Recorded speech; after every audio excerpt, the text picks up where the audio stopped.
आदाब, सत श्री अकाल, गुड मॉर्निंग दोस्तों। जीएस वाले भैया आपका हार्दिक स्वागत है, अभिनंदन करते हैं। तो दोस्तों हम लोग यहाँ पर जीएस की फुल प्रिपरेशन कराते हैं, जो किसी भी एग्जाम के लिए बहुत ही हेल्पफुल होता है। क्योंकि दोस्तों हेल्पफुल इसलिए होता है क्योंकि पहले हम लोग थ्योरी बहुत अच्छे तरीके से समझते हैं, फिर उसके बाद वन लाइनर्स एमसीक्यूज भी उसमें सॉल्व करते हैं। और एमसीक्यूज में प्रीवियस ईयर क्वेश्चंस और संभावित क्वेश्चंस भी होते हैं, वैसे ही वन लाइनर क्वेश्चंस में भी होते हैं। तो दोस्तों जाहिर सी बात है, इस प्रकार का सेशन जो है एग्जाम के लिए काफी महत्वपूर्ण हो जाता है। तो दोस्तों इसी के रिगार्डिंग हम लोग जो अभी फरवरी माह में संभावित परीक्षाएं हैं आरओ की, उसी के संबंध में हम लोग यहाँ पर प्रैक्टिस सेट लेकर आए हैं। हम लोग 4 प्रैक्टिस सेट लगा चुके हैं, जिसमें 2 हिंदी के हैं और 2 सामान्य अध्ययन के हैं। तो दोस्तों अब हम लोगों का ये कह सकते हैं 5वां प्रैक्टिस सेट है, जिसमें हम लोग जीएस का प्रैक्टिस सेट अब हम लगाने जा रहे हैं। तो दोस्तों इसका पहला क्वेश्चन है, मिलान करना है प्राचीन स्थल और पुरातात्विक खोज के बारे में। तो लोथल से क्या मिलता है हम लोगों को? हम लोग पढ़े होंगे लोथल बंदरगाह रहता है, तो लोथल से हम लोगों को गोदीबाड़ा मिलता है। ठीक है दोस्तों, तो पहले का दूसरा होगा। और कालीबंगा से क्या मिलता है? कालीबंगा से जुते हुए खेत मिलते हैं। कालीबंगा से और काले रंग की चूड़ियां भी मिलती हैं। तो कालीबंगा से क्या क्या मिलता है? जुता हुआ खेत और काले रंग की चूड़ियां मिलती हैं। तो बी का पहला हो जाएगा। ठीक है दोस्तों, इस हिसाब से ऑप्शन नंबर बी सही हो जाएगा। और धौलावीरा से क्या मिलता है? हड़प्पन लिपि के बड़े आकार के 10 चिन्हों वाला एक शिलालेख मिलता है, इसका चौथा हो जाएगा। और बनावली से पक्की हुई मीटों की बनी हुई हल्की प्रतिकृति मिलती है। तो दोस्तों ये चीजें आपको इंपॉर्टेंट है, ये चीजें आपको ध्यान में रखनी है। लोथल से क्या मिलता है? गोदीबाड़ा मिलता है। कालीबंगा से काले रंग की चूड़ियां और जुता हुआ खेत मिलता है। धौलावीरा से क्या मिलता है? हड़प्पन लिपि के बड़े आकार के 10 चिन्हों वाला एक 10 चिन्हों वाला एक शिलालेख मिलता है। धौलावीरा से एक शिलालेख मिलता है। उसके बाद बनावली से क्या मिलता है? पक्की मिट्टी से बनी हुई एक हल मिलता है, हल की प्रतिकृति मिलती है दोस्तों। ठीक है, तो हमको ये ध्यान देना है। अब दोस्तों उसके बाद अगला क्वेश्चन आता है, बहुत इंपॉर्टेंट क्वेश्चन है। बोगज कोई के बारे में पूछा जाता है कि बोगज कोई क्या है, क्यों महत्वपूर्ण है ये। तो दोस्तों बोगज कोई क्या है, ये इसका आंसर बताते चलेंगे। आप लोग पूरा ऑप्शन पढ़िएगा और आंसर बताने की कोशिश करिएगा। ठीक है, तो दोस्तों आप लोग वीडियो को स्टॉप करिएगा, फिर आंसर सोचिएगा, फिर मिलाइएगा अपने आप से। ठीक है, और जहां भी एक्सप्लेनेशन की जरूरत आएगी हम उसको करेंगे। तो दोस्तों बोगज कोई महत्वपूर्ण क्यों है? या दोस्तों बोगज कोई में क्या होता है, हमारे जो वैदिक देवता होते हैं इंद्र, मित्र, वरुण, नासत्य के बारे में हमको बोगज कोई से जानकारी मिलती है। तो इसका क्या ऑप्शन बी हो जाएगा। यहां से प्राप्त अभिलेखों में वैदिक देवताओं एवं देवियों के नामों उल्लेख का प्राप्त होता है। ठीक है दोस्तों, तो हमको ये देखना है दोस्तों बोगज कोई कहां पर है, हमको ये देखना है। तो बोगज कोई एशिया माइनर में स्थित था, मतलब ये जो वर्तमान तुर्की है, तुर्की का जो आधा पश्चिम हिस्सा है वहां पर बोगज कोई स्थित था। ठीक है दोस्तों, तो बोगज कोई मतलब एशिया, मतलब ईरान से संबंधित, मतलब पश्चिम एशिया से संबंधित जो भारत के वैदिक कालीन संबंध थे उसके बारे में भी ये बताया जाता है। और यहीं से ये प्रमाण भी निकल के आता है कि जो आर्य लोग थे वो कहीं ना कहीं ईरान या उधर साइड से आए थे भारत में। ठीक है दोस्तों, तो हमको ये चीज ध्यान देनी है। तो अब दोस्तों हम लोग अगला क्वेश्चन आ जाता है, इस मिलान करना बुद्ध के जीवन से संबंधित घटनाओं का और उनके स्थान से। तो दोस्तों जो बुद्ध का जन्म होता है वो लुम्बिनी में होता है। ठीक है दोस्तों, तो पहले का क्या हो जाएगा? तीसरा हो जाएगा। और उनको जो ज्ञान प्राप्ति होता है बोध गया से, बोध गया मतलब बोध की प्राप्ति होती है कि नहीं, तो बोध गया बोध, ज्ञान की प्राप्ति बोध गया से होती है। ठीक है, और पहला प्रवचन वो देते हैं सारनाथ में। क्वेश्चन पूछा जाता है कि उन्होंने पहला प्रवचन कहां दिया है? सारनाथ में दिया है। उसके बाद अगला क्वेश्चन पूछा जाता है उन्होंने सर्वाधिक उपदेश कहां पर दिए? तो सर्वाधिक उपदेश कहां पर दिए थे? श्रावस्ती में दिए थे, जो राजधानी थी किसकी? कौशल की राजधानी थी। ठीक है, और दोस्तों इसी के संबंध में जो चौथा पॉइंट है, निधन इनका कहां होता है? तो निधन इनका कुशीनगर में होता है, ये ध्यान देना है। और एक चीज हमको ये भी ध्यान देना है कि जो गौतम बुद्ध का जन्म हुआ था और गौतम बुद्ध को ज्ञान की प्राप्ति हुई थी और गौतम बुद्ध का जो निधन हुआ था वो एक ही दिन हुआ था, वो वैशाख पूर्णिमा के दिन हुआ था। इसको बहुत आसान याद करना, बुद्ध से संबंधित चीजें हैं तो बा से बुद्ध, बा से वैशाख पूर्णिमा। ठीक है दोस्तों, ये ध्यान में आ जाएगा। तो इस हिसाब से कौन सा आंसर हो गया? जन्म कहां हो गया? लुम्बिनी, पहले का तीसरा हो गया। तो दोस्तों सी ऑप्शन इसका सही हो जाएगा। ठीक है दोस्तों अब अगला क्वेश्चन आ जाता है, 6ठी शताब्दी ईसा पूर्व के 16 महाजनपद के विषय में निम्नलिखित में से कौन से बौद्ध ग्रंथ में सूचना मिलती है? जो ये 16 महाजनपद थे, काशी, कौशल, अंग, मगध, वज्रमल्ल, चेदिवत्स, कुरु, पांचाल, मत्स्य, सूरसेन, अस्मक, अवंती, गांधार, कंबोज। तो दोस्तों ये जो 16 महाजनपद थे, इन 16 के 16 महाजनपदों की जानकारी हमको कहां से मिलती है? तो अंगुत्तर निकाय से मिलती है। ये बौद्ध धर्म का ग्रंथ है, अंगुत्तर निकाय से मिलती है। और जो भगवती सूत्र होता है जैन धर्म का ग्रंथ है, भगवती सूत्र से भी मिलता है। तो दो ग्रंथ हमको याद रखना है कि 16 महाजनपद के बारे में हमको जानकारी कहाँ कहाँ से मिलती है, अंगुत्तर निकाय से और भगवती सूत्र से मिलती है। ठीक है दोस्तों, ये ध्यान रखना है। अब उसके बाद दोस्तों अगला क्वेश्चन आता है, कनिष्क के समकालीन निम्नलिखित नामों का अध्ययन करें और उत्तर कोड के अनुसार अपना उत्तर इंगित करें। मतलब कनिष्क के समकालीन हमको बताना है कौन कौन से थे। तो इसका आंसर अश्वघोष थे, ठीक है, और वसुमित्र थे। ठीक है, तो पहला और दूसरा इसका ऑप्शन सी हो जाएगा। कंबन नहीं थे, कंबन 12वीं शताब्दी में दक्षिण भारत तमिल में कंबन नाम के विद्वान थे। तो इन्होंने कंबन रामायण लिखी थी। ठीक है, क्या लिखी थी, तमिल भाषा में लिखी थी कंबन रामायण। ये बहुत इंपॉर्टेंट है, ध्यान देना है। और कालिदास के बारे में आप लोग जानते होंगे, कालिदास महान नाटककार थे। इन्हें भारत का शेक्सपियर भी कहा जाता है कि नहीं। अभिज्ञान शाकुंतलम लिखा था, रघुवंशम लिखा था, किरात अर्जुनीयम लिखा था, मेघदूतम लिखा था। एक बहुत बड़े लेखक है हिंदी साहित्य के, मोहन राकेश, उन्होंने इनके संबंध में मेघदूतम के बारे में लिखा है कि अमल धवल गिर के शिखरों पर प्रिवर तुम कब तक सोए थे, कालिदास सच सच बतलाना, रोया यक्ष की तुम रोए थे। तो ये सारी चीजें मोहन राकेश ने भी इनके बारे में लिखा है, कालिदास के बारे में। तो कालिदास की ये सारी चीजें जो है रचनाएं हम लोग देख लिए। अश्वघोष तो इसका आंसर क्या होगा, अश्वघोष और वसुमित्र कनिष्क के समकालीन थे दोस्तों। ठीक है, अब दोस्तों अगला क्वेश्चन आ जाता है, भारतीय शिला वस्तु के इतिहास के संदर्भ में निम्नलिखित कथनों पर विचार करना है। तो बादामी की गुफाएं भारत की प्राचीनतम अवशिष्ट शैलकृत गुफाएं हैं। बादामी की गुफाएं क्या दोस्तों प्राचीनतम गुफाएं हैं। हम लोग तो पढ़ते हैं कि मध्य पाषाण काल में कुछ भीमबेटका की गुफाएं थी, ऐसा कुछ है ना, तो वो थी भीमबेटका। तो ये वाला स्टेटमेंट हो जाएगा गलत। ठीक है, और तो पहला स्टेटमेंट गलत हो गया, ये भी गलत हो गया, ये भी गलत हो गया, मतलब तीसरा सही है कि नहीं। एलोरा की गुफाएं विभिन्न धर्मों के लिए बनाई गई थी, सही बात है। अभी देखिए एलोरा के संबंध में बहुत अच्छी बात बताएंगे आपको, मजा आ जाएगा, याद तुरंत हो जाएगा। बराबर की शैलकृत गुफाएं सम्राट चंद्रगुप्त मौर्य द्वारा मूलतः आजीविकों के लिए बनाई गई थी। नहीं, बराबर की गुफाएं किसके लिए बनाई गई थी, आजीविकों के द्वारा बनवाई गई थी, लेकिन सम्राट अशोक के द्वारा बनाई गई थी। हम लोग पढ़ते हैं लोमस, सुदामा, कर्णचोपर, विश्व झोपड़ी। तो ये बराबर की 4 गुफाएं थी जो आजीविकों के लिए सम्राट अशोक के द्वारा निर्मित की गई थी। और दोस्तों एलोरा की जो गुफाएं, तो ये गलत हो जाएगा दूसरा स्टेटमेंट, तो केवल और केवल सी स्टेटमेंट सही हो जाएगा, ऑप्शन नंबर इसका सी सही हो जाएगा। और इसमें हमको ध्यान देना, एलोरा की गुफाएं विभिन्न धर्मों से संबंधित हैं। तो विभिन्न धर्मों में कौन सा धर्म आ जाता है, हिंदू धर्म आ जाता है, बौद्ध धर्म आ जाता है और जैन धर्म आ जाता है दोस्तों। यहां से ये ध्यान देना है। और इसमें टोटल कितनी गुफाएं थी, अब बहुत आसान है याद करना। हम लोग मैथ लगाते हैं ना, 5, 12 और 17, कुछ याद आया, 5, 12, 17, लंब का स्क्वायर प्लस आधार का स्क्वायर बराबर कर्ण का स्क्वायर, है कि नहीं। तो ये देखिए 5, 12, 17 वहीं से आया।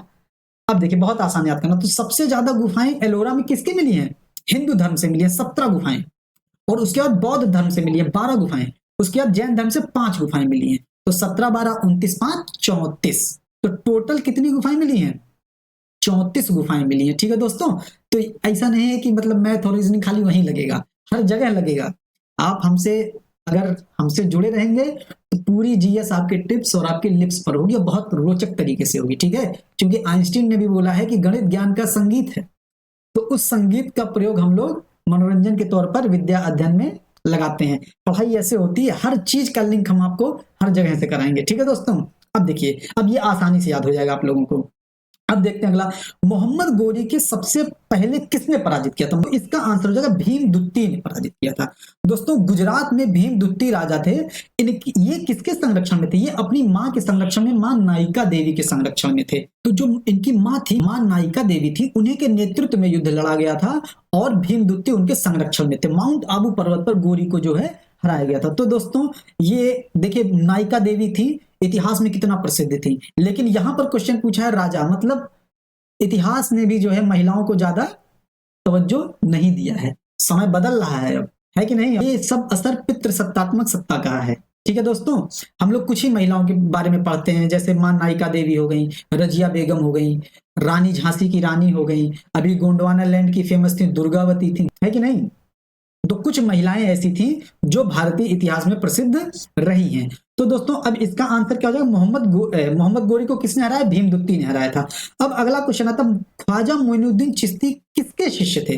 तो इसका आंसर है ख्वाजा उस्मान हारूनी के शिष्य थे। तो दोस्तों ये ध्यान रखना है हम लोगों को, ठीक है। अब अगला क्वेश्चन आ जाता है, हुमायूं द्वारा लड़े गए 4 प्रमुख युद्धों को तिथि अनुसार सही क्रम में अंकित करना।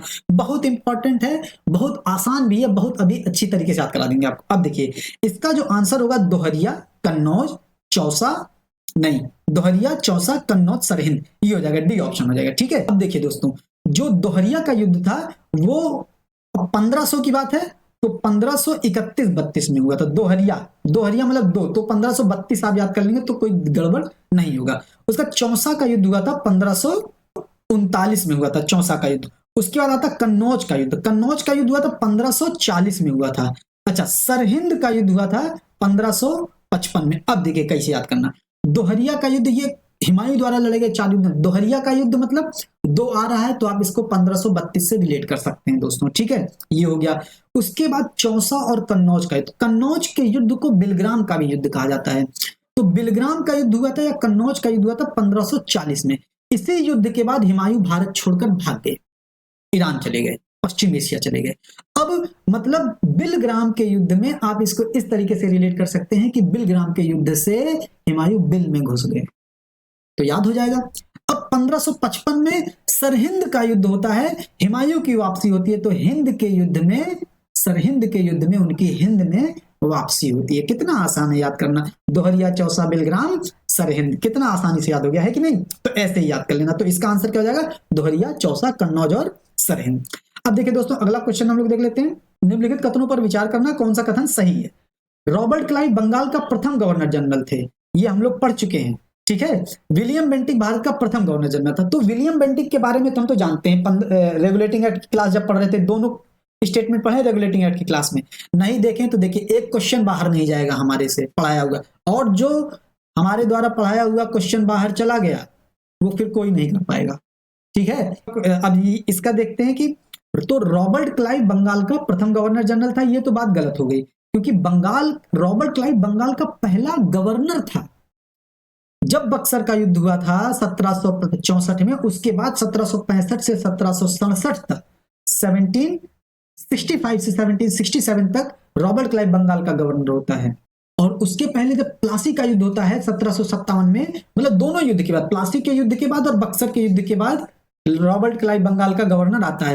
प्लासी के युद्ध के बाद 1758 से 1760 और बक्सर के युद्ध के बाद 1764 में बक्सर का युद्ध होता है। उसके बाद 1765 से 1767 तक रॉबर्ट क्लाइव बंगाल का गवर्नर होता है। बंगाल का प्रथम गवर्नर जनरल वॉरेन हेस्टिंग्स होता है, ठीक है, और बंगाल का आखिरी गवर्नर भी वॉरेन हेस्टिंग्स होता है कि नहीं। अब देखिए विलियम बेंटिक भारत का प्रथम गवर्नर जनरल था, ये लोग हम पढ़े हैं, तो इसका केवल स्टेटमेंट 2 सही हो जाएगा, ठीक है दोस्तों। तो ऑप्शन नंबर 2 सही हो जाएगा। अब देखते हैं इसमें तो अधिकारी और विहित कर्तव्य मिलाना, इसमें ये मुगल काल से संबंधित है, तो ठीक है। अब दीवाने तन, दीवान मतलब जागीर से संबंधित था, तो पहले का 3 आंसर सही हो जाएगा, तो इसका ऐसे ही बी ऑप्शन हम लगा देंगे। और तो मुस्तारफी क्या होता था, वो राज्य के आय व्यय का निरीक्षण करता था दोस्तों, ठीक है। और मुशरिफ क्या होता था, मुशरिफ कार्यालय को संभालने वाला था। और वाक्यानवीस प्रमुख घटनाओं को, जो प्रमुख घटनाएं होती थी वह फरमान होते थे, उनको सूचीबद्ध करता था वाक्यानवीस। तो दोस्तों ये ध्यान देना है। अब दोस्तों अगला क्वेश्चन आता है, कूका आंदोलन को किसने संगठित किया, तो इसका आंसर है गुरु राम सिंह ने संगठित किया था। तो दोस्तों ये बात 1840 के दशक की पश्चिमी पंजाब में कूका आंदोलन शुरू हुआ भगत जवाहर मल के नेतृत्व में। उस समय क्या था, सिख धर्म में काफी भ्रष्टाचार और अराजकता फैल गई थी, तो उसको दूर करने के लिए जो भगत जवाहर मल के नेतृत्व में कूका आंदोलन शुरू किया गया था 1840 के दशक में। फिर दोस्तों उसके बाद इसका नेतृत्व राम सिंह करते हैं, ये हम लोग ध्यान दे लेंगे। अब दोस्तों अगला क्वेश्चन आता है समाचार पत्र और संपादक मिलाना है। तो बंगाल गजट हम लोग देखते हैं जेम्स अगस्टस हिक की, तो पहले का 4 हो जाएगा, मतलब ये दोनों तो गलत हो जाएंगे, ठीक है। और उद्दंड मारदंड हम लोग पढ़े, हिंदी का पहला समाचार पत्र है कि नहीं, पंडित जुगल किशोर, है कि नहीं, तो तीसरे का दूसरा हो जाएगा। तो तीसरे का दूसरा कहाँ है, यही तो है, तो ए इसका ऑप्शन सही हो जाएगा। और बंगाली का क्या हो जाएगा, बंगाली सुरेंद्रनाथ बनर्जी बंगाल से संबंधित थे, तो बंगाली सुरेंद्रनाथ बनर्जी ने इसको प्रकाशित किया था। और सोम प्रकाश द्वारकानाथ विभूषण, ठीक है, ये ध्यान देंगे। अब अगला क्वेश्चन आ जाता है, किस कांग्रेस सत्र में कार्यकारी कमेटी को सविनय अवज्ञा आंदोलन प्रारंभ करने का अधिकार दिया गया। सविनय अवज्ञा आंदोलन प्रारंभ करने का अधिकार, सविनय अवज्ञा आंदोलन शुरू होता है 1930 में, है कि नहीं, तो उसको कौन देगा, लाहौर सत्र में देगा। लाहौर सत्र 1929 में लाहौर का अधिवेशन होता है, इसकी अध्यक्षता कौन करते हैं? पंडित जवाहरलाल नेहरू करते हैं। उसी में ही स्वतंत्रता दिवस की बात की जाती है, 26 जनवरी 1930 को प्रथम स्वतंत्रता दिवस मनाया जाएगा और इसी में जो है सविनय अवज्ञा आंदोलन प्रारंभ करने का अधिकार दिया गया था। क्योंकि इसके पहले दोस्तों जब 1928 को मोतीलाल नेहरू ने जब डोमिनियन स्टेट्स की मांग की थी नेहरू रिपोर्ट में, तो सुभाष चंद्र बोस और जवाहरलाल नेहरू इसके खिलाफ थे और उन्होंने पूर्ण स्वराज की बात की। तो दोस्तों गांधी जी की मध्यस्थता से यह विवाद समाप्त हुआ और गांधी जी ने अंग्रेजों को 1 साल का समय दिया कि यदि आप जो है हमको डोमिनियन स्टेट्स का दर्जा नहीं देते हैं तो हम जो है पूर्ण स्वराज की मांग करेंगे। और 1930 में और आया 1930, अंग्रेजों ने डोमिनियन स्टेट्स का दर्जा नहीं दिया, तो इसमें जो है इस सत्र में सविनय अवज्ञा आंदोलन प्रारंभ करने की बात कही गई थी। यहां से ये चीज ध्यान देनी है दोस्तों। अब अगला क्वेश्चन आ जाता है, कौन 1885 में स्थापित बंबई प्रेसिडेंसी एसोसिएशन के संस्थापकों में से एक था? तो दोस्तों इसका आंसर हो जाएगा फिरोज शाह मेहता थे। फिरोज शाह मेहता, सर बदरुद्दीन तैयब जी और केटी तेलंग थे इसके, ठीक है, ये ध्यान देना। तो इसका आंसर क्या हो जाएगा? फिरोज शाह मेहता हो जाएगा 1885 में, ठीक। अब अगला देख लेते हैं, किस वर्ष हिंदुस्तान रिपब्लिकन एसोसिएशन की स्थापना हुई? हम लोग इसको प्यार से क्या कहते हैं? हम लोग इसको HRA कहते हैं ना, हिंदुस्तान रिपब्लिक एसोसिएशन कहते हैं। तो इसकी स्थापना कब हुई थी? 1924 में सचिंद्र नाथ सान्याल के द्वारा हुई थी। ये दोस्तों ध्यान रखना है। अब अगला क्वेश्चन आ जाता है, कांग्रेस ने कब पहली बार भारत की स्वतंत्रता का प्रस्ताव पारित किया था? 1929 में, अभी बताए थे लाहौर अधिवेशन में। अब दोस्तों अगला क्वेश्चन देखते हैं, ये सब हम लोग पढ़ चुके हैं। जब हम लोग क्लास ले रहे थे तो हम लोग पढ़ चुके हैं। अभी इतनी से ही छोटी से ही क्लास में, छोटे से ही दिनों में, 1 महीना हुआ है, अभी बहुत सारी चीजें हम लोग पढ़ चुके हैं। क्योंकि पढ़ते ही ऐसे हैं कि सारी चीजें रिवीजन हो जाएंगी। जब कह रहे हैं ना, जब आप हमसे पूरा GS पढ़ लेंगे, सारी चीजें आपके टिप्स और आपके लिप्स पर होंगी। तो दोस्तों अब अगला क्वेश्चन देखते हैं, कैबिनेट मिशन जो 24 मार्च 1946 को भारत में आया था की अध्यक्षता किसके द्वारा की गई थी? तो अब हम लोग पढ़े थे, तो कैबिनेट मिशन में कौन कौन थे? स्टैफोर्ड क्रिप्स थे, लॉरेंस थे और अलेक्जेंडर थे। तो दोस्तों 1942 में जो क्रिप्स प्रस्ताव आया था, इससे कंफ्यूज मत हो जाइएगा कि कैबिनेट मिशन की अध्यक्षता क्रिप्स कर रहे थे, कैबिनेट मिशन की अध्यक्षता कर रहे थे लॉरेंस कर रहे थे। ये ध्यान दीजिएगा, बहुत ट्रिकी क्वेश्चन है, इंपॉर्टेंट क्वेश्चन भी। अब देखिए अगला क्वेश्चन देख लेते हैं, कौन एक 1924 में कानपुर षड्यंत्र में शामिल नहीं था? तो M.A. अंसारी नहीं शामिल थे, ठीक है दोस्तों, ये ध्यान देना है। 1924 के कानपुर षड्यंत्र में कौन शामिल नहीं था? तो M.A. अंसारी शामिल नहीं थे। भारतीय स्वतंत्रता संग्राम के दौरान किसने प्रस्तावित किया कि स्वराज को सभी प्रकार के विदेशी नियंत्रण से मुक्त संपूर्ण स्वतंत्रता के रूप में परिभाषित किया जाए? तो ये कहते हैं मौलाना हसरत मोहानी के द्वारा ये वक्तव्य जारी किया जाता है। तो इसको आपको याद करना है, समझना है। अब दोस्तों अगला क्वेश्चन आ जाता है, किसे राजा राम मोहन राय के धार्मिक सामाजिक विचारों के विरोध में प्रारंभ किया गया? दोस्तों समाचार चंद्रिका को प्रारंभ किया गया था, ठीक है दोस्तों, ये ध्यान देना है। और बंगाली किसके द्वारा अभी आया था क्वेश्चन? बंगाली सुरेंद्रनाथ बनर्जी के द्वारा लाया गया था। और जो समाचार चंद्रिका थी उसको भवानी चरण बंदोपाध्याय के द्वारा इसको प्रकाशित किया गया था। राजा राम मोहन राय जो धार्मिक आंदोलन चलाए थे, जो राजा राम मोहन धार्मिक सुधारों की बात करते थे, उसके विरोध में समाचार चंद्रिका लाया गया था। अब दोस्तों अगला क्वेश्चन देख लेते हैं, 1946 में निर्मित अंतरिम सरकार में कार्यकाली परिषद के उप सभापति कौन थे? तो जवाहरलाल नेहरू थे। दोस्तों ये भी पढ़ चुके हैं, जो सभापति था वो अध्यक्ष था, वो कौन था? वायसराय होता था, ठीक है। अब भारत में न्यायिक पुनरीक्षण की संकल्पना निम्न में से किस देश के संविधान से ली गई? ये भी पढ़ चुके हैं हम लोग। तो जो न्यायिक पुनरीक्षण है वो संयुक्त राज्य अमेरिका से ली गई है दोस्तों, ठीक है। सारी चीजें हम लोग पढ़ चुके हैं, क्लास जरूर देखिएगा, उसमें मल्टीपल टाइम्स रिवीजन भी कराएं, MCQs 1 लाइनर, सारी चीजें आपको क्लास में ही याद हो जाएंगे, ठीक है। अब अगला देख लेते हैं, राजकीय चिन्ह कब अंगीकृत किया गया था? तो दोस्तों 26 जनवरी 1950 को ये राजकीय चिन्ह एम्बलम अपना अंगीकृत किया गया था, ठीक है। अब अगला देख लेते हैं कि विधानतः नए राज्य को शामिल करना, मतलब मिलान करना है कि कौन से अनुच्छेद में नए राज्य को शामिल करने की बात की गई। तो हमने ये इसको पढ़ा है हम लोग ने कि नए राज्य जब शामिल होंगे भारत में, तो अनुच्छेद 2, जब भारत के ही राज्यों में कुछ परिवर्तन होगा, उनकी सीमा को बढ़ाया जाएगा, घटाया जाएगा, नाम में परिवर्तन होगा, निर्माण किया जाएगा, तो अनुच्छेद 3 है वो। लेकिन जो नए राज्य होंगे वो अनुच्छेद 2 होंगे, ठीक है। और समता का अधिकार अभी हम लोग पढ़े हैं, अभी हम लोग आज ही वीडियो हमने अपलोड किया, तो समता का अधिकार किसमें? अनुच्छेद 14 में है। गिरफ्तारी और निरोध से संरक्षण अनुच्छेद 22 में है। और राष्ट्रपति को विधेयक अनुमति जारी करने की शक्ति अनुच्छेद 111 में। अब देखिए गिरफ्तारी और निरोध से संरक्षण अनुच्छेद 22 और अनुच्छेद 20 में अपराधों के विषय में दोष सिद्ध के संबंध में संरक्षण, इन दोनों में लोग कंफ्यूज होते हैं, 20 और 22 में। अब देखिए 22 बड़े आसानी से याद हो जाएगा, 22 में 2 बार 2 2 है, तो गिरफ्तारी और निरोध में दो बार दो चीजें आ रही हैं, एक गिरफ्तारी है और निरोध है, या 22 में कहते हैं ना मनमानी गिरफ्तारी और निवारक निरोध, है कि नहीं। तो मनमानी गिरफ्तारी और निवारक निरोध, तो दो दो इसमें दो बार है और उसमें भी और लगा के दो बार विभक्त किया गया। तो इस लॉजिक से आप यहां पर याद कर सकते हैं दोस्तों, ऐसे ही पढ़ाई होती है। ठीक है, अब तो इसका क्या हो जाएगा आंसर, तो पहले का दूसरा हो जाएगा, तो इसका ऑप्शन नंबर बी सही हो जाएगा। अब दोस्तों अगला देख लेते हैं हम लोग, संसद विधानसभा के किसी सदस्य की सदस्यता तब समाप्त समझी जाएगी जब वह बिना सदन को सूचित किए 60 दिन तक अनुपस्थित रहता है। ठीक है, अब ये हो जाएगा। अगला क्वेश्चन, पंचायती राज संस्थाओं को संवैधानिक स्तर कब प्राप्त हुआ, पंचायती राज को 73वें संविधान संशोधन और नगर पालिका को 74वां संविधान संशोधन, तो इसका 73वां सही हो जाएगा। भारत के सर्वोच्च न्यायालय ने किस वर्ष न्यायाधीशों की नियुक्ति के लिए कोलेजियम व्यवस्था प्रारंभ की, तो कोलेजियम व्यवस्था 1993 में, बहुत बढ़िया, ये हो जाएगा। आपातकाल में किसी राज्य विधानसभा की अवधि बढ़ाई जा सकती है किसके द्वारा, तो संसद के द्वारा बढ़ाई जा सकती है। दोस्तों ये ध्यान रखना है, यही एकात्मक शक्तियां होंगी भारत की। तीसवां देखिए, भारतीय संविधान के किस अनुच्छेद में राज्य की राजभाषा या भाषाओं अपनाने की प्रक्रिया है, तो किसमें है, 345 में है, ये चीज ध्यान दीजिएगा। अगला क्वेश्चन है, कर्क रेखा भारत के किन राज्यों से होकर गुजरती है, तो कर्क रेखा भारत के 8 राज्यों से होकर गुजरती है। कौन कौन से, तो इसका आंसर क्या हो जाएगा, इसमें उत्तर प्रदेश नहीं होगा। ठीक है दोस्तों, तो 3 नहीं होगा, तो 3 जहां जहां है उसको हटा दीजिए दोस्तों। ठीक है, तो इसका ऑप्शन क्या हो जाएगा, गुजरात, छत्तीसगढ़ और झारखंड हो जाएगा दोस्तों।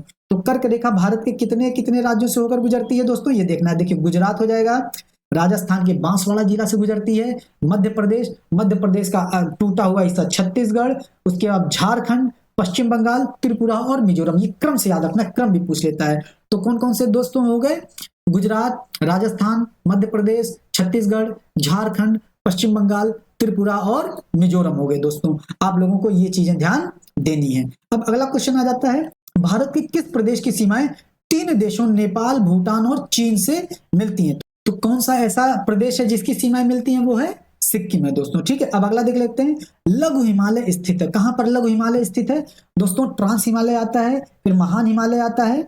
अब हम लोग इसका दिखा देते हैं। तो दोस्तों लघु हिमालय स्थित है, कहां पर स्थित है लघु हिमालय, तो देखिए लघु हिमालय कहां स्थित है, इसी मध्य हिमालय को लघु हिमालय कहा जाता है। ट्रांस हिमालय, वृहद हिमालय, मध्य हिमालय, शिवालिक हिमालय। तो दोस्तों कहां पर स्थित होगा ये, देखिए मतलब शिवालिक और महान हिमालय, मतलब लघु हिमालय किसके बीच स्थित है, शिवालिक और महान हिमालय के बीच में स्थित है। ठीक है, शिवालिक और महान हिमालय के बीच में लघु हिमालय स्थित। अब देखिए यहां से बहुत अच्छी चीज आपको याद रखनी है, ट्रांस हिमालय हिमालय का हिस्सा नहीं है, ट्रांस हिमालय पहले ही बन चुका था। ट्रांस हिमालय का मतलब पार हिमालय, मतलब हिमालय के पार वाला क्षेत्र। हिमालय का हिस्सा, जब हिमालय के पार है, नदिया के पार हो गया तो नदी का हिस्सा थोड़ी ना है कि नहीं, तो पार हिमालय है, तो हिमालय का हिस्सा नहीं है। हिमालय का हिस्सा कौन कौन सा है, वृहद हिमालय, मध्य हिमालय और शिवालिक हिमालय, ये हो गया। अब ये चीज ध्यान देना है आप लोगों को कि ट्रांस हिमालय और वृहद हिमालय के बीच कौन सी विभाजक रेखा है, तो सचर जोन है, इंडियन सांगपो सचर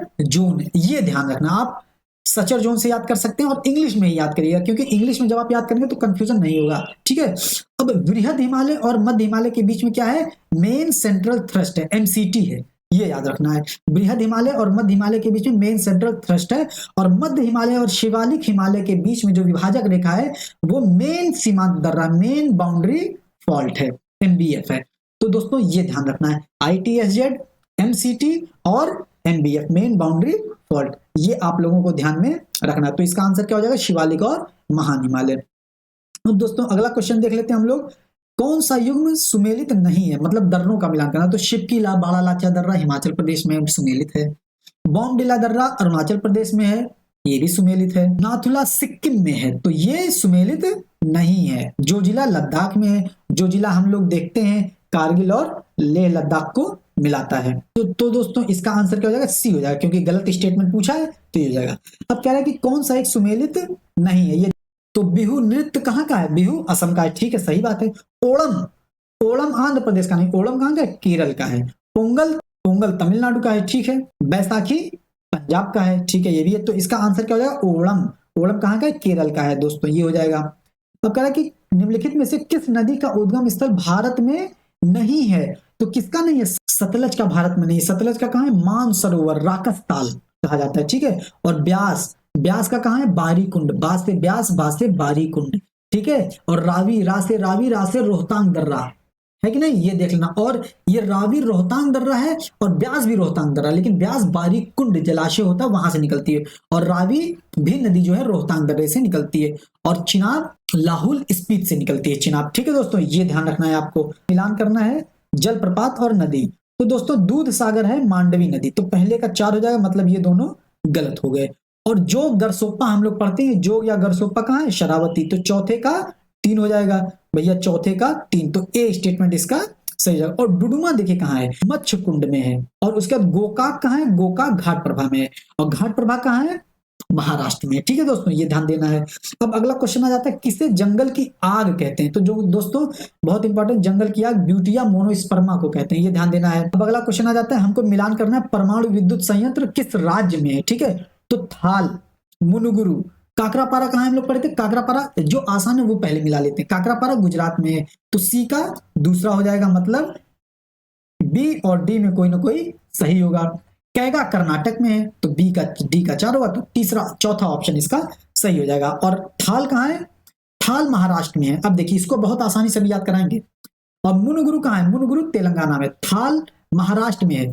थाल घाट दर्रा आपने पढ़ा होगा, भोर घाट दर्रा पढ़ा होगा, तो थाल घाट दर्रा कहाँ है, महाराष्ट्र में। थाल घाट दर्रा, भोर घाट, थाल घाट दर्रा मुंबई को नासिक से जोड़ता है कि नहीं, तो थाल थाल परमाणु संयंत्र कहाँ है, महाराष्ट्र में ही होगा, जाहिर सी बात है। और भोर घाट दर्रा कहाँ है, भोर घाट दर्रा भी महाराष्ट्र में, जिसको मुंबई और पुणे को जोड़ता है, यहां से ध्यान दीजिएगा आप लोग। ठीक है दोस्तों, तो अब दोस्तों अब अगला क्वेश्चन देख लेते हैं, कौन सा सुमेलित नहीं है। तो दोस्तों मणिकर्ण हिमाचल प्रदेश में है, गर्म जल का स्रोत है।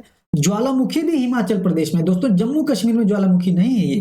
ठीक है, तो ज्वालामुखी ये वाला बी स्टेटमेंट इसका सही हो जाएगा, क्योंकि ये सुमेलित नहीं है। और अगला अनहोनी मध्य प्रदेश में है, तप्ता पानी भी उड़ीसा में है। चिंता वाकी कीजिए जो अनहोनी होए, अनहोनी होनी नहीं, होनी होए सो होए। तो अनहोनी जलप्रपात, अनहोनी गर्म जल का स्रोत कहाँ है, मध्य प्रदेश में है। ठीक है दोस्तों, ये ध्यान देना है। अब हमको सुमेलित करना है सूची 1 और सूची 2 से। तो दोस्तों खाद्य उत्पादन में वृद्धि ये किससे संबंधित है, दोस्तों पहले का पहला जो हरित क्रांति से संबंधित है, जाहिर सी बात है, तो इस हिसाब से ए ऑप्शन सही हो जाएगा। दुग्ध उत्पादन श्वेत क्रांति हो जाएगा, मत्स्य पालन नीली क्रांति हो जाएगा, उर्वरक भूरी क्रांति हो जाएगा। ठीक है दोस्तों, ये ध्यान दे लेना है आप लोगों को। और काली क्रांति पेट्रोलियम कच्चा तेल से है। भूरी क्रांति और काली क्रांति में देखिएगा, ध्यान दीजिएगा, कंफ्यूज कर सकता है, स्टेटमेंट में दोनों दे सकता है। काली क्रांति कच्चा तेल पेट्रोलियम, का से काली, का से कच्चा तेल पेट्रोलियम हो गया, भूरी क्रांति हो गया उर्वरक के लिए हो गया। ठीक है दोस्तों, ये ध्यान देना है। अगला देखना, कौन सा राज्य समूह भाखड़ा नंगल परियोजना से जल प्राप्त करता है।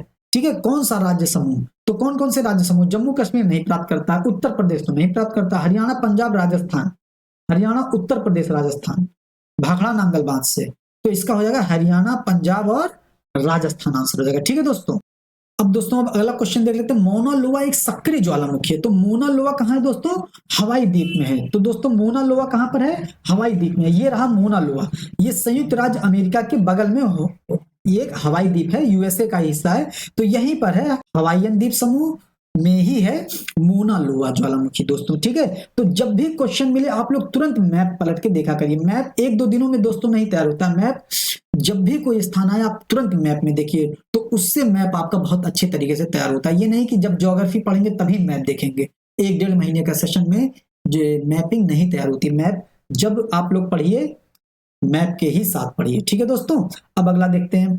आल्पस पर्वत श्रेणी निम्न में से किस देश का हिस्सा नहीं है। तो आल्पस पर्वत श्रेणी फ्रांस में भी है, जर्मनी में भी, ऑस्ट्रिया में भी है, इंग्लैंड का हिस्सा नहीं है। तो दोस्तों आल्पस पर्वत श्रेणी इंग्लैंड का हिस्सा नहीं है। देखिए आल्पस, ये आल्पस पर्वत श्रेणी हो गया पूरा, ये फ्रांस का हिस्सा आ जाता है, स्विट्जरलैंड भी है, यहाँ पर ये जर्मनी आ जाता है, यहाँ पर लिechtenstein छोटा सा देश आ जाता है, और ये ऑस्ट्रिया आ जाता है, यहाँ स्लोवेनिया आ जाता है, ये इटली आ जाता है। तो दोस्तों ये सारी चीजें आल्पस पर्वत के देश जो हैं, आल्पस पर्वत से देश ये संबंधित हैं। आप लोगों को यहाँ से ध्यान दे लेना है दोस्तों। ठीक है, इस तरीके से मैप आप लोग रेगुलर देखा करिए। अब अगला देख लेते हैं, कौन सा सुमेलित नहीं है। सोनोरान संयुक्त राज्य अमेरिका में है, जाहिर सही बात है। टकलामकान चीन में है, सही बात है। काराकुम तुर्कमेनिस्तान में, सही है। गिब्सन दोस्तों ब्राजील में नहीं है, गिब्सन ऑस्ट्रेलिया में है, ये ध्यान दीजिएगा आप लोग। ठीक है, अब अगला क्वेश्चन आ जाता है, कौन सा देश लिथुआनिया का सीमावर्ती नहीं है। तो लिथुआनिया का सीमावर्ती पोलैंड है, यूक्रेन नहीं है। लिथुआनिया क्या है दोस्तों, बाल्टिक कंट्रीज है। देखिए ये बाल्टिक देश है, ये बाल्टिक सागर है, तो इसके संबंधित है एस्टोनिया, लाटविया, लिथुआनिया, ये जो तीनों देश है ना, एस्टोनिया, लाटविया, लिथुआनिया, ये बाल्टिक कंट्रीज कहते हैं इनको। तो दोस्तों देखिए ये लिथुआनिया, लिथुआनिया की सीमा किससे लग रही है, लाटविया से लग रही है, बेलारूस से लग रही है, पोलैंड से लग रही है, रशिया से लग रही है। यूक्रेन तो यहाँ पर इतनी दूर है, यूक्रेन से इसकी सीमा लग नहीं रही है, तो इसका आंसर क्या हो जाएगा, यूक्रेन हो जाएगा इसका आंसर। ठीक है दोस्तों, ये हो जाएगा। निम्न में से कौन सा सबसे गहरा सागर है, तो सबसे गहरा सागर इनमें से दक्षिण चीन सागर है। ठीक है दोस्तों, अब देखिए कौन सी दक्षिण अटलांटिक महासागर की शीतल धारा नहीं, शीतल धारा है, तो दोस्तों इसकी शीतल धारा बेंगुला धारा है। इससे बहुत क्वेश्चन पूछता है, तो केवल ठंडी जल धाराएं आप लोग याद करिए। इसका हम बोले ग्रीन बगुला क्यों केला फेंक रहा। ठीक है दोस्तों, क्या है, लिख लीजिए इसको, हम बोले ग्रीन बगुला क्यों केला फेंक रहा, FAK रहा। तो हम बोले, हम बोल्ट ठंडी जलधारा है, हम बोले, बोले से हम बोल्ट हो गया, ले से लेब्रोडोर हो गया, हम बोले ग्रीन से ग्रीनलैंड की धारा, हम बोले ग्रीन बगुला, बगुला से बेंगुला की धारा, ग्रीन बगुला क्यों से क्यूराइल हो गया, क्यों केला, केला से कैलिफोर्निया हो गया, फेक रहा, फेक से F से फॉकलैंड, A से आयोशियो, K से क्यूराइल की धारा। ये सब दोस्तों क्या हो गया, ये सब ठंडी जलधारा है। ठीक है दोस्तों, तो इस हिसाब से आप लोग ये नोट कर लीजिए। तो ये बेंगुला की धारा ठंडी जलधारा हो गई। हिंद महासागर और लाल सागर को जोड़ने वाली कौन सी जल संधि है, जो हिंद महासागर और लाल सागर को जोड़ती है वो है बाब अल मंडेव जल संधि दोस्तों। ठीक है दोस्तों, ये देख लेते हैं, बाब अल मंडेव जल संधि को हम लोग यहाँ पर थोड़ा देख लेते हैं। ये रहा लाल सागर, रेड सी, और ये गल्फ ऑफ एडन या हिंद महासागर रहा। तो ये रहा बाब अल मंडेव जल संधि, यहाँ पर ऐसे है बाब अल मंडेव जल संधि। ये चीज आप लोगों को ध्यान देना है दोस्तों। ठीक है, तो दोस्तों इस तरीके से मैप आप लोग रेगुलर देखा करिए। ठीक है, ये हो गया बाब अल मंडेव जल संधि। और उसके बाद दोस्तों ये जो हार्मुज जल संधि आप लोगों को पूरा इसका दिखा दे रहे हैं। हार्मुज जल संधि ये गल्फ ऑफ पर्शियन है, पर्शियन गल्फ है, फारस की खाड़ी है और अरब सागर है। तो अरब सागर और पर्शियन की खाड़ी के बीच में कौन सा है, हार्मुज जल संधि है। बहुत इंपॉर्टेंट है, पूछता है क्वेश्चन एग्जाम में। ठीक है दोस्तों, ये ध्यान दीजिए। अब अगला आ जाता है दोस्तों बॉस्पोरस जल संधि। बहुत इंपॉर्टेंट क्वेश्चन पूछा जा सकता है, क्योंकि यूक्रेन का युद्ध हो ही रहा है, तो पूछा भी जा सकता है। तो ये बॉस्पोरस जल संधि जो है दोस्तों, ये काला सागर और मारमुरा सागर है। ठीक है दोस्तों, बॉस्पोरस जल संधि, तो ये बॉस्पोरस जल संधि किसके बीच है, ब्लैक सी, काला सागर और मारमुरा सागर के बीच में। दोस्तों ये याद रखना है। और यहीं से आप लोग एक चीज और ध्यान दे लीजिए, ये जो डार्डेनस जल संधि है ये भी बहुत इंपॉर्टेंट है, ये एजियन सी, एजियन सागर और मारमुरा सागर के बीच में। ठीक है दोस्तों, ये ध्यान दे लीजिएगा, काला सागर और मारमुरा सागर के बीच में क्या है, बॉस्पोरस जल संधि, और मारमुरा सागर और एजियन सी के बीच में है डार्डेनस जल संधि। ठीक है दोस्तों, तो ये ध्यान दे लीजिएगा। अब अगला देख लेते हैं मलक्का जल संधि कहाँ जाता है। मलक्का जल संधि भी चूंकि ऑप्शन में दिया था, तो मलक्का जल संधि दोस्तों अंडमान सागर अपना और दक्षिण चीन सागर के बीच में आ जाता है। ठीक है दोस्तों, ये मलक्का जल संधि हो गया, अंडमान सागर और दक्षिणी चीन सागर। तो जल संधियां क्या होती हैं, जो दो जल राशियों को जोड़ती हैं और दो स्थल खंडों को अलग करती हैं। तो ये ध्यान देना है आप लोगों को। अब हम लोग अगला क्वेश्चन देख रहे हैं दोस्तों, ओजोन परत कहाँ स्थित है। बहुत जीएस के वन ऑफ द सरल क्वेश्चंस में से एक है, ओजोन परत समताप मंडल में है। ठीक है दोस्तों, अब आ जाता है किसे पादप वर्ग का उभयचर कहा जाता है, तो उभयचर ब्रायोफाइटा को कहा जाता है। ये ध्यान दीजिएगा। कशेरुकी समतापी प्राणी का उदाहरण है। समतापी प्राणी का उदाहरण इसमें हो जाएगा पक्षी और स्तनपाई, 3 और 4 हो जाएगा दोस्तों। पक्षी और स्तनपाई, पक्षी और स्तनधारी जीव जंतु की विशेषताएं लगभग समान होती है, समतापी होते हैं, गर्म खून इनका होता है दोस्तों। ठीक है, अब अगला क्वेश्चन देख लेते हैं। कोशिका के चारों ओर प्लाज्मा की झिल्ली पाई जाती है, यह झिल्ली लिपिड और प्रोटीन की बनी होती है दोस्तों। ठीक है, ये ध्यान दे देंगे। अब अगला देख लेते हैं, किस घटना पर वाष्पीकरण की दर बढ़ती है। कौन सी घटना ऐसी होती है जिसके कारण वाष्पीकरण की दर बढ़ जाती है, तो सतह का क्षेत्रफल बढ़ने पर बढ़ जाती है। देखिए हम लोगों के जब पढ़ते रहते हैं, कुछ भी मेज पे या फर्श पर पानी गिर जाता है, तो हम लोग उंगली से ऐसे करते हैं, है कि नहीं, उंगली से ऐसे करते हैं तो पानी फैल जाता है, सूख जाता है जल्दी, है कि नहीं। तो सतह का क्षेत्रफल बढ़ने पर यह आंसर सही रहेगा, और तापमान में वृद्धि बढ़ने पर जाहिर सी बात है ये भी सही होगा। वायु हवा तेज चलेगी तो कपड़ा जल्दी सूखता है, ये भी सही बात है। आर्द्रता में वृद्धि होने पर यह गलत हो जाएगा, क्योंकि दोस्तों आर्द्रता में जब वृद्धि होगी, मतलब आर्द्रता में वृद्धि का मतलब हमारे वायुमंडल में जलवाष्प की मात्रा अधिक हो जाता है दोस्तों। जब जलवाष्प की मात्रा वायुमंडल में अधिक हो जाती है, जितना जलवाष्प की मात्रा अधिक होगी ना, वाष्पीकरण की दर उतनी कम हो जाएगी, क्योंकि वाष्पीकरण के लिए उसको जगह ही नहीं मिलेगी, वाष्प जाने के लिए उसको जगह नहीं मिलेगी, इसे आप समझ सकते हैं। अब जब आर्द्रता में कमी होगी तो वाष्पीकरण की दर बढ़ेगी, ये चीज आप लोग ध्यान दीजिएगा। तो इसका 1 2 4 सही हो जाएगा, बी ऑप्शन इसका सही हो जाएगा। अब क्रोमेटोग्राफी के अनुप्रयोग देख लेते हैं। डाई में रंगों को पृथक करने में है, प्राकृतिक रंगों से पिगमेंट पृथक करने में, ये भी सही है, रक्त से नशीले पदार्थों को भी पृथक करने में है। तो इसका ऑप्शन दोस्तों डी सही हो जाएगा। ठीक है, क्रोमेटोग्राफी जब मिश्रण से, एक ही प्रकार के मिश्रण से जब पदार्थों को अलग किया जाता है तो उसको क्रोमेटोग्राफी कहते हैं। ठीक है दोस्तों, मिश्रण से जो है पदार्थों को अलग करने की प्रक्रिया होती है क्रोमेटोग्राफी। ठीक दोस्तों, अगला क्वेश्चन देखते हैं। सत्य कथन बताना है। जिन तत्वों की परमाणु संख्या समान लेकिन द्रव्यमान संख्या अलग अलग हो, समभारिक नहीं। समभारिक में क्या होता है, द्रव्यमान समान होता है और परमाणु क्रमांक अलग अलग होता है, तो समभारिक हो जाए। तो पहला स्टेटमेंट हो जाएगा गलत, मतलब परमाणु संख्या समान होती है और द्रव्यमान संख्या भिन्न भिन्न होती है, वो समस्थानिक कहलाते हैं, इसीलिए गलत हो जाएगा। और अगला है कि जिन तत्वों में परमाणु संख्या अलग अलग लेकिन द्रव्यमान संख्या समान होती है वो समभारिक कहलाते हैं, समस्थानिक नहीं कहलाते, तो ये भी गलत हो जाएगा। तो इस हिसाब से ऑप्शन नंबर डी सही हो जाएगा। दोस्तों, ऊर्जा देने वाला भोजन है। ऊर्जा देने वाला भोजन वसा और कार्बोहाइड्रेट। दोस्तों, 1 ग्राम वसा में 9 कैलोरी ऊर्जा प्राप्त होती है, वसा में सबसे ज्यादा ऊर्जा होती है, और 1 ग्राम कार्बोहाइड्रेट में 4.12 कैलोरी ऊर्जा प्राप्त होती है। जो प्रोटीन होती है हमारे शारीरिक बिल्डिंग में काम आती है, हमारे शरीर के निर्माण में काम आती है, और जो विटामिन होती है हमको बीमारियों से बचाती है दोस्तों। ठीक है, ये ध्यान रखना है। अब अगला हम लोग देख लेते हैं, पादप के किस भाग द्वारा प्रकाश संश्लेषण हेतु वायु से कार्बन डाइऑक्साइड प्राप्त की जाती है, तो सूक्ष्म रंध्रों से द्वारा प्राप्त की जाती है। ठीक है दोस्तों, अब अगला देख लेते हैं, विज्ञान के किस शाखा के अंतर्गत नींद का अध्ययन किया जाता है, तो नींद का अध्ययन किया जाता है किसके अंतर्गत, हिप्नोलॉजी। हिप्नोलॉजी मतलब सोने का, नींद का, ठीक, हिप्नोटाइज है। ठीक है दोस्तों, तो इसका ऑप्शन बी सही हो जाएगा। और ओनेरोलॉजी, ओनेरोलॉजी का मतलब सपनों का अध्ययन होता है कि नहीं, सपने देखते हैं, सपनों का अध्ययन होता है। और यूथेनिक्स का मतलब होता है, अब एक बार बता दें, जहां यू शब्द आए वहां मतलब गुड होता है। गुड का मतलब यूथेनिक्स मतलब अपने निवास स्थान में, अपने वातावरण में कुछ अच्छा परिवर्तन करके अपने जीवन स्तर में सुधार करना, यूथेनिक्स का अध्ययन यूथेनिक्स कहलाता है वो। ठीक है, और टेक्टोलॉजी क्या होता है, tectology tectonic plate, tectonic plate, tectology tectonic plate मतलब शरीर की संरचना, संगठन का अध्ययन कहलाता है टेक्टोलॉजी। ठीक है दोस्तों, तो इस हिसाब से आपके चारों विकल्प ये तैयार हो गए। गैमेक्सिन का रासायनिक सूत्र क्या है, बेंजीन हेक्साक्लोराइड, इसको BHC भी कहते हैं, बेंजीन हेक्साक्लोराइड हो गया। अब कौन सा रेडियोधर्मी तत्व नहीं है, तो कौन सा रेडियोधर्मी तत्व नहीं है, कैडमियम नहीं है दोस्तों। ठीक है, अब दोस्तों अगला क्वेश्चन देखते हैं, विद्युत शक्ति की इकाई, शक्ति मतलब वाट, वाट लगा देंगे है ना, तो शक्ति है तभी तो वाट लगा देंगे, तो विद्युत शक्ति का मात्रक वाट हो जाएगा। एक तत्व में इलेक्ट्रॉन और न्यूट्रॉन की संख्या 18 और 20 है, तो द्रव्यमान संख्या।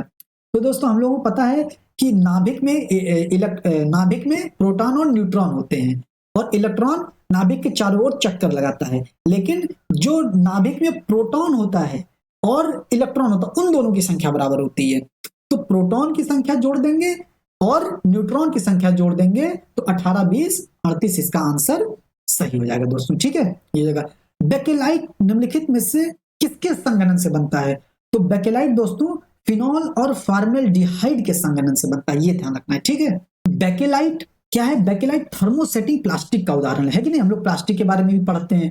अब देखिए कौन सा युग्म सुमेलित नहीं है, ये ध्यान देना है, तो रेटिनॉल, रेटिनॉल विटामिन ए की कमी से होता है, रेटिनॉल मतलब आंखों से संबंधित रोग होता है, तो रेटिनॉल को ज़ेरोफ्थैल्मिया भी कहते हैं। ठीक है, ये भी सही है। Tocopherol, tocopherol berry berry, berry berry दोस्तों विटामिन B1 की कमी से होता है, थायमिन की कमी से होता है कि नहीं, तो ये गलत हो जाएगा। टोकोफेरॉल विटामिन E की कमी से होता है, तो ये स्टेटमेंट गलत हो जाएगा, और गलत स्टेटमेंट पूछा है तो ये सही जाएगा। आर्गे कैल्सीफेरॉल, कैल्सीफेरॉल दोस्तों विटामिन बी का रासायनिक नाम है कि नहीं, कैल्सीफेरॉल, तो कैल्सीफेरॉल इससे याद कर सकते हैं आर्गो कैल्सीफेरॉल। तो रिकेट्स किससे होता है, विटामिन डी की कमी से रिकेट्स हो जाता है। साइनोकोबालामिन विटामिन मतलब B12 विटामिन B12 हो जाता है, तो इससे एनीमिया, रक्ताल्पता, रक्त की कमी हो जाती है, ये ध्यान लेना है। अब अगला आ जाता है सतत विकास के लिए आवश्यक क्या है, जैविक विविधता का संरक्षण, ठीक है, प्रदूषण का निरोध नियंत्रण, निर्धनता को घटाना, उपर्युक्त सभी। इसका आंसर सही हो जाएगा। अब अगला दोस्तों, कृत्रिम पारितंत्र का उदाहरण कौन सा है? धान का खेत, हम लोग धान लगाते हैं तो धान का खेत क्या है? कृत्रिम पारितंत्र का उदाहरण है। पारिस्थितिक तंत्र में जैविक घटकों में कौन उत्पादक घटक है? तो जाहिर सी बात है हरे पौधे इसके उत्पादक घटक हो जाते हैं। पारिस्थितिक तंत्र में उच्चतम पोषण स्तर, दोस्तों ध्यान रखिएगा, उच्चतम पोषण स्तर, हम लोग बहुत कंफ्यूज होते हैं, सोचते हैं कि अच्छा या तो शुद्ध शाकाहारी या तो शुद्ध मांसाहारी, दोनों नहीं होंगे, दोनों मिक्सचर होता है सर्वाहारी। तो उच्चतम पोषण स्तर कौन होता है? सर्वाहारी होता है, ये ध्यान दीजिएगा, ठीक है। जैविक विविधता हॉटस्पॉट, दोस्तों जैविक विविधता हॉटस्पॉट के रूप में पहचाना जाता है पश्चिमी घाट, पहचाना जाता है। दोस्तों पूरी दुनिया में 36 जैव विविधता हॉटस्पॉट हैं, जिसमें भारत में 4 जैविक विविधता हॉटस्पॉट हैं। ध्यान देना, पूरी दुनिया में कितने हैं? 36 हैं, और भारत में कितने हैं? 4 हैं। तो भारत में कौन सा? ये हिमालयन रीजन हो गया, ठीक है, इसको हम लोग क्या कहते हैं? हिमालयन रीजन कहते हैं। दूसरा इंडो बर्मा, ये जो पूर्वांचल क्षेत्र है, ये इंडो बर्मा क्षेत्र हो गया, ठीक है, दूसरा ये हो गया। तीसरा सुंडा लैंड हो गया, ये अंडमान निकोबार का ये सुंडा लैंड हो जाता है, ठीक है दोस्तों। यहाँ सुंडा जल संधि है ना, सुंडा गर्त भी है, तो दोस्तों ये अंडमान निकोबार और सुंडा लैंड यहाँ हो जाता है। और ये फिर चौथा है वेस्टर्न घाट, ये पश्चिमी घाट हो गया दोस्तों, ठीक है। तो दोस्तों हमको याद रखना, पूरी दुनिया में 36 जैव विविधता हॉटस्पॉट हैं, और भारत में 4 हैं। हिमालय बेल्ट हो गया, और इंडो बर्मा बेल्ट हो गया, और पश्चिमी घाट हो गया, और सुंडा लैंड हो गया। सुंडा लैंड अंडमान निकोबार और सुंडा क्षेत्र का हिस्सा है दोस्तों, ऐसे याद करते हैं हम लोग, ठीक है। और रामसर सम्मेलन संरक्षण किससे संबंधित था दोस्तों?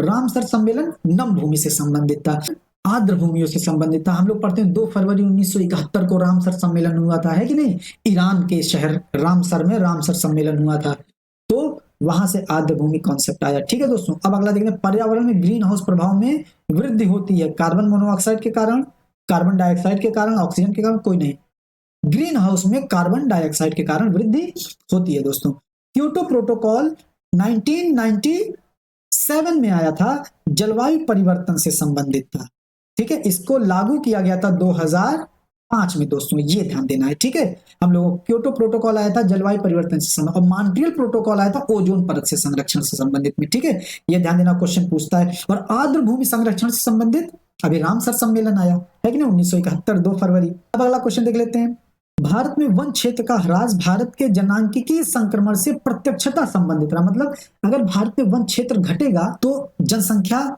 बढ़ेगी, मतलब हमारा वन क्षेत्र, जनसंख्या बढ़ती है तो वन क्षेत्र पर दबाव भी बढ़ता है, तो प्रत्यक्ष संबंध है। और दूसरा स्टेटमेंट कथन कारण हम बताए थे, जब ऊपर से नीचे जाएंगे तो क्योंकि लगाएंगे, और जब नीचे से ऊपर जाएंगे तो इसलिए लगाएंगे, ठीक है। क्योंकि वन क्षेत्र एवं जनसंख्या वृद्धि में प्रायः नकारात्मक संबंध होता है। सही बात है, क्योंकि जैसे जैसे जनसंख्या बढ़ती है वैसे वैसे वनों की संख्या कम होती जाती है, तो ये नकारात्मक संबंध हो गया। सकारात्मक संबंध का मतलब क्या होता है? एक उठता है तो दूसरा भी उठता है कि नहीं? तो यहाँ पर दोनों कथन कारण सही है, और सही स्पष्टीकरण भी इसका हो रहा है, तो पहला सही हो जाएगा। अब दोस्तों अगला देख लेते हैं, पर्यावरण का संतुलन बनाए रखने के लिए कितना वन होना चाहिए? भैया 33% वन होना चाहिए, ये ध्यान दीजिएगा। आता है Indian state of forest report 2021 के अनुसार भारत देश की कुल भौगोलिक क्षेत्रफल का कितना प्रतिशत वन आच्छादित है? 21, 71, 92, कितना आसानी से याद हो गया? 21, 71%, 21.71%। 21, 71 कहाँ है? तो पॉलिटी में पढ़े थे, कहाँ? 8वीं अनुसूची, जब 22 भाषाएं पढ़ रहे थे हम लोग, ठीक है। 21वें संविधान संशोधन के द्वारा सिंधी भाषा को 15वीं भाषा, 71वें संविधान संशोधन के द्वारा नमक, नेपाली, मणिपुरी, कोंकणी, कहाँ से कोंकणी है, कन्नड़ नहीं है, ये भी बताए थे। उसके बाद 21, 71 हो गया। 92वें संविधान संशोधन 4 भाषा, बॉड मास, बोडो, डोगरी, मैथिली, संथाली, बीडीएमएस, या बीडीएमएस होता है मेडिकल फील्ड में कुछ, ठीक है। तो यहां से ध्यान हो जाएगा, तो 21, 71 यहां से वहां रिलेट हो गया, है कि नहीं? तो 21, 71% है दोस्तों। अब कहीं भी कभी भी एग्जाम में आएगा, आप लोग कर जाएंगे, ठीक है। और दोस्तों जो टोटल हमारे देश में वृक्ष हैं वो कितने? 24.62% है, ठीक है, ये ध्यान देना है। मतलब वन आच्छादित और केवल वृक्ष, मतलब वन में 21.71% हिस्सा है, और इसमें यदि हम 2.91 जोड़ देंगे, 2.91% जोड़ देंगे तो 24.62 आएगा, मतलब 2.91 वृक्ष है, और वन कितने हैं? 21.71% है, ये ध्यान देना है। तो दोस्तों अब अगला क्वेश्चन आ जाता है, राष्ट्रीय उद्यान और सुमेलित नहीं बताना है। तो बांदीपुर भैया कर्नाटक में है, पता है। राजाजी उत्तराखंड में है, ये भी सही है। सिमलीपाल उड़ीसा में, ये भी सही है। पिन वैली हिमाचल प्रदेश में है, ये ध्यान देना आप लोगों को, ठीक। अगला देख लेते हैं, सुमेलित करना है। राष्ट्रीय उद्यान राज्य में कौन सा स्थित है? बांधवगढ़ कहाँ है? मध्य प्रदेश में, तो पहले का तीसरा हो जाएगा, तो ये दोनों खलास। बांदीपुर कर्नाटक में है, तो दूसरे का चौथा हो जाएगा, तो ये ऑप्शन सही हो जाएगा। गिर कहाँ है? गिर गुजरात में है, और रोहला कहाँ है? हिमाचल प्रदेश में है दोस्तों। तो इस हिसाब से पहला इसका विकल्प सही हो जाएगा। अब देखिए दोस्तों, भारत में बाघ परियोजना कब शुरू की गई? तो 1973 में भारत में प्रोजेक्ट टाइगर शुरू किया गया था। अभी 2023 में इसके 50 वर्ष पूरे हुए हैं, है कि नहीं? अब दोस्तों 1972 में वन्य जीव संरक्षण अधिनियम आया था। इसी वन्य जीवों को संरक्षित करने के लिए एक साल बाद 1973 में बाघ परियोजना लाई गई थी। ठीक है दोस्तों, यहां से रिलेट कर लेंगे। इन ईंधन से न्यूनतम पर्यावरणीय प्रदूषण उत्पन्न होता है? तो हाइड्रोजन से न्यूनतम पर्यावरण प्रदूषण उत्पन्न होता है। ठीक है दोस्तों, अब देखिए अगला क्वेश्चन आ जाता है, सतत पोषण या संधारणीय विकास क्या है? ये दोस्तों पीसीएस में पूछा गया था क्वेश्चन। ठीक है, जब भी सतत विकास आएगा, जब भी संधारणीय विकास आएगा, उसमें एक चीज आप जरूर ढूंढिएगा, भविष्य की पीढ़ी के लिए संसाधन संरक्षण।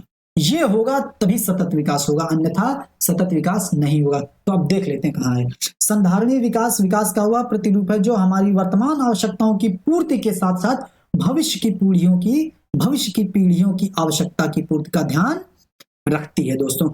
जब भी सतत विकास की परिभाषा यही है कि हम संसाधनों का अधिकतम दोहन इस प्रकार से करें कि आने वाली पीढ़ी की आवश्यकताओं की पूर्ति के लिए भी संसाधन संरक्षित रहें। ये होता है सतत विकास की अवधारणा। ठीक है दोस्तों, इसका ऑप्शन ए सही जाएगा। अब दोस्तों तेंदुलकर समिति के अनुसार ग्रामीण भारत के लिए गरीबी रेखा का आधार निर्धारित किया गया था 27 रुपए प्रतिदिन। 27 रुपए ग्रामीण क्षेत्रों के लिए और शहरी क्षेत्रों के लिए 32 रुपए। ठीक है दोस्तों, शहरी क्षेत्रों के लिए महीना 1000 रुपए और ग्रामीण क्षेत्रों के लिए महीना 816 रुपए तेंदुलकर समिति के द्वारा निर्धारित किया गया था। ठीक है दोस्तों, ये ध्यान रखना है। अब अगला क्वेश्चन देखते हैं, डेयरी आर्थिक गतिविधि किस क्षेत्र में आती है? तो डेयरी दोस्तों प्राथमिक क्षेत्र में आती है, आप लोग पता ही होगा। वस्तुओं के आयात और निर्यात पर लगाया गया कर किस रूप में आता है? तो वस्तुओं के आयात निर्यात पर, आयात करते हैं और निर्यात करते हैं तो सीमा शुल्क लगता है उस पर। ठीक है दोस्तों, आप लोग इकोनॉमिक्स में पढ़ते होंगे, नहीं पढ़े होंगे तो जब हम हमारे साथ पढ़ें तो इकोनॉमिक्स भी बड़े आसानी से बता देंगे आप लोगों को कि मतलब जब सीमा शुल्क इसलिए लगाया जाता है ताकि अपने व्यापार को बढ़ाया जाए, है कि नहीं? इसीलिए सीमा शुल्क को या तो इंपोर्ट जब होता है तो बढ़ा दिया जाता है, या तो जब एक्सपोर्ट किया जाता है तो घटा दिया जाता है। तो इस प्रकार से सीमा शुल्क लगाया जाता है। अब दोस्तों अगला देखते हैं, भारतीय स्टेट बैंक एसबीआई में किस स्थान पर एक इनोवेशन, इंक्यूबेशन और एक्सेलरेशन स्थापित करेगा? तो ये कहां कर रहा है दोस्तों? तेलंगाना में कर रहा है, हैदराबाद में कर रहा है। ठीक है दोस्तों, ये ध्यान देना है। अब दोस्तों अगला क्वेश्चन आ जाता है, कौन सा संगठन भारत में जीडीपी, सकल घरेलू उत्पाद की गणना करता है? तो अब बहुत इंपॉर्टेंट है, कार्यालय और संस्थान ध्यान दीजिएगा। तो कार्यालय है एनएसओ, नेशनल स्टैटिस्टिकल ऑफिस। ठीक, ये ध्यान देना है। वह न्यूनतम राशि क्या है जिसे real time gross settlement, RTGS, real time gross settlement के द्वारा के माध्यम से प्रेषित किया जाता है? तो न्यूनतम 2 लाख रुपए, मतलब बड़े ट्रांजैक्शन के लिए आरटीजीएस का प्रयोग किया जाता है। और न्यूनतम कितना? 2 लाख रुपए इसमें न्यूनतम दिया जाता है।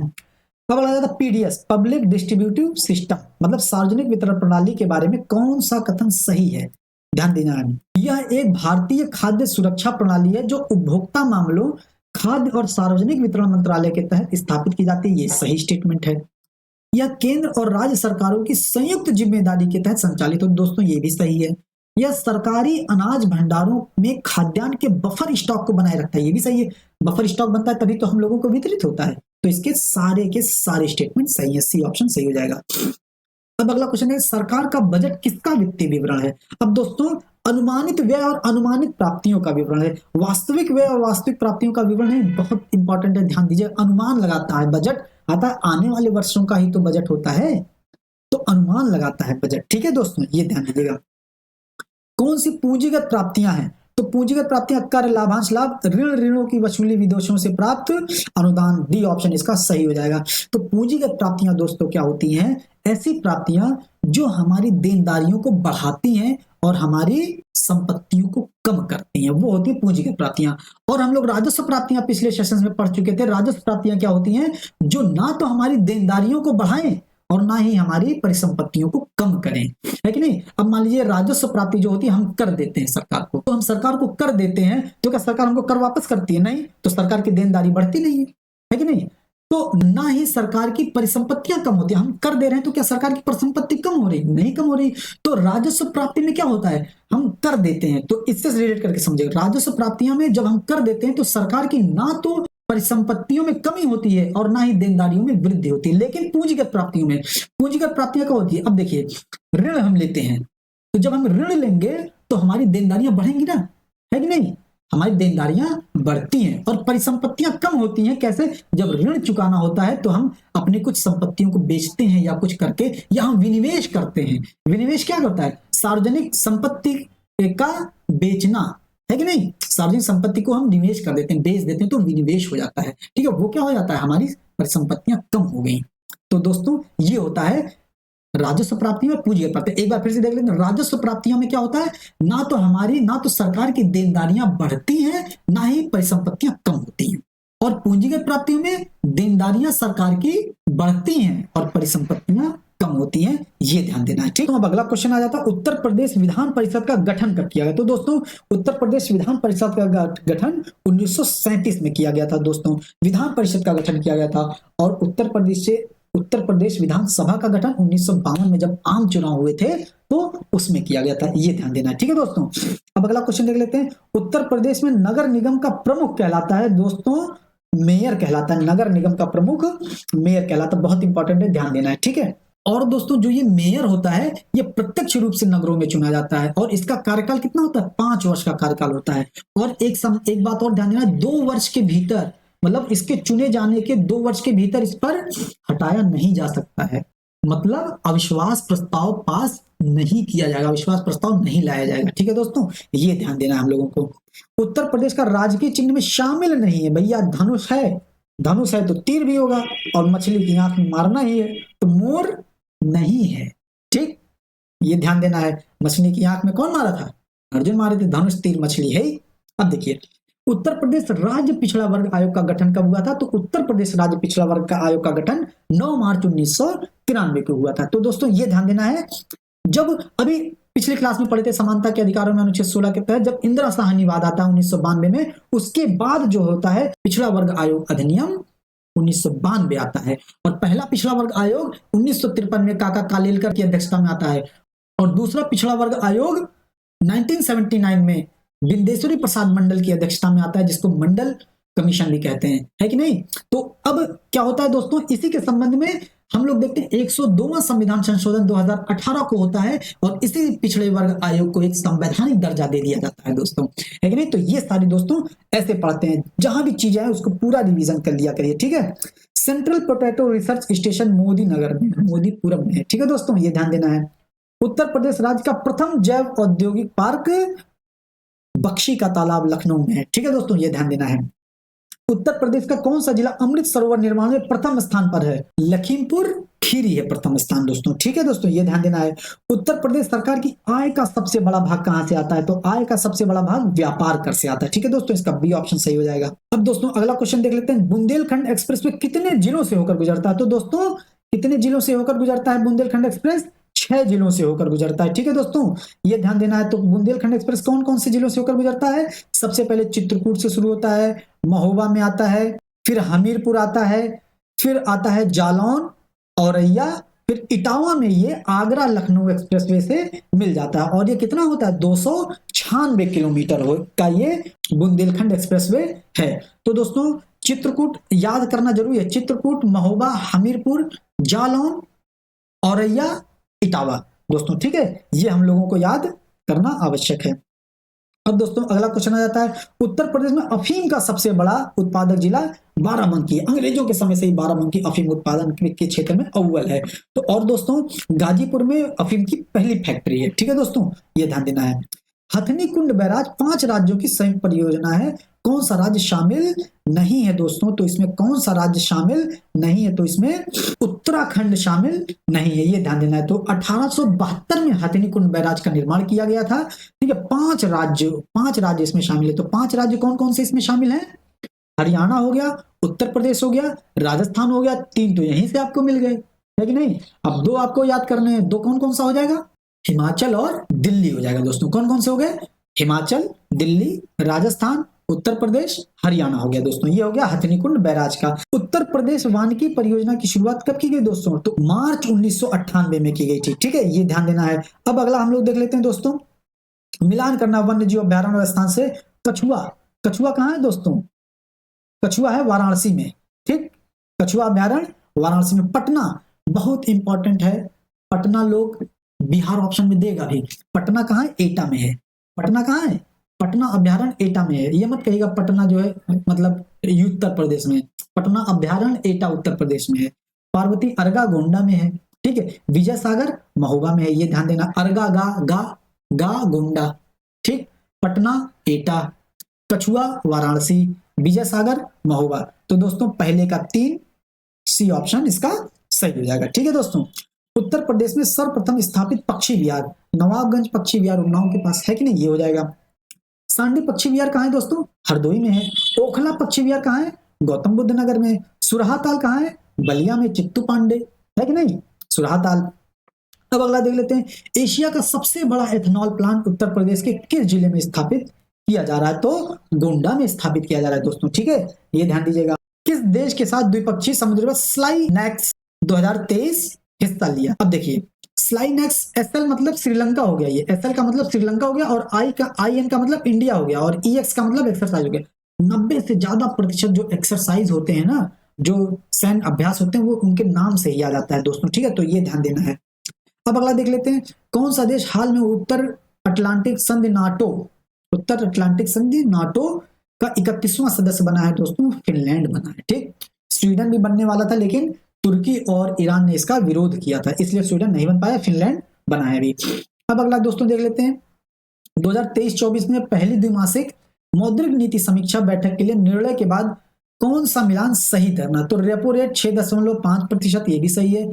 स्थायी जमा सुविधा दर, ये भी सही है दोस्तों। बैंक दर 6.75, ये भी सही है दोस्तों। ठीक है, तो इसका तीनों ऑप्शन से ये याद होना चाहिए दोस्तों। मतलब जब एग्जाम आएगा तब आप इसका करंट का डाटा देख के जाइएगा। आईएमएफ द्वारा जारी रिपोर्ट के अनुसार वित्त वर्ष 2023-24 में भारत की सकल घरेलू उत्पाद का अनुमान कितना लगाया था दोस्तों? तो ये अनुमान 6.1% लगाया था। फेमिना मिस इंडिया 2023 का विजेता किसे चुना गया? तो नंदिनी गुप्ता, राजस्थान की है नंदिनी गुप्ता। ठीक है दोस्तों, अब 18 अप्रैल 2023 को मनाए गए विश्व धरोहर दिवस में यूनेस्को ने भारत के कितने स्थानों को विश्व धरोहर स्थल में दर्जा गया? 40 दोस्तों, बहुत पुराना हो गया ये। इसमें हम लोग देखते हैं 32, 7 और 1, 32, 7, 39 से 40, मतलब 32 प्राकृतिक हैं, 7 सांस्कृतिक हैं और 1 मिश्रित है। परंतु अब दोस्तों 42 हो गए हैं। 42 में कौन कौन सा जुड़ गया है? एक शांति निकेतन जुड़ गया है, और होयसल मंदिर समूह जुड़ गए हैं। होयसल के 3 मंदिर जुड़े हैं। ठीक है दोस्तों, ये ध्यान दे दीजिएगा। केशव मंदिर, चन्ना केशव और हलेबीड मंदिर। ठीक है, ये ध्यान दे दीजिएगा।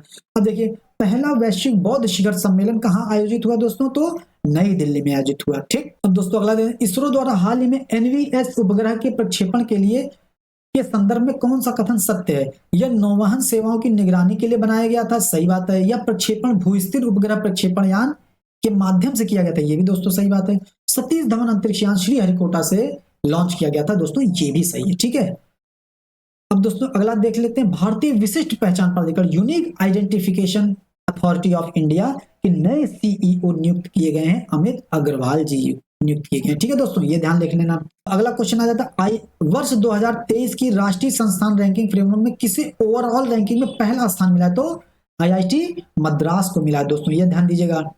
किस देश से संबंधित लेखक ने इंटरनेशनल बुकर प्राइज 2023 जीता है?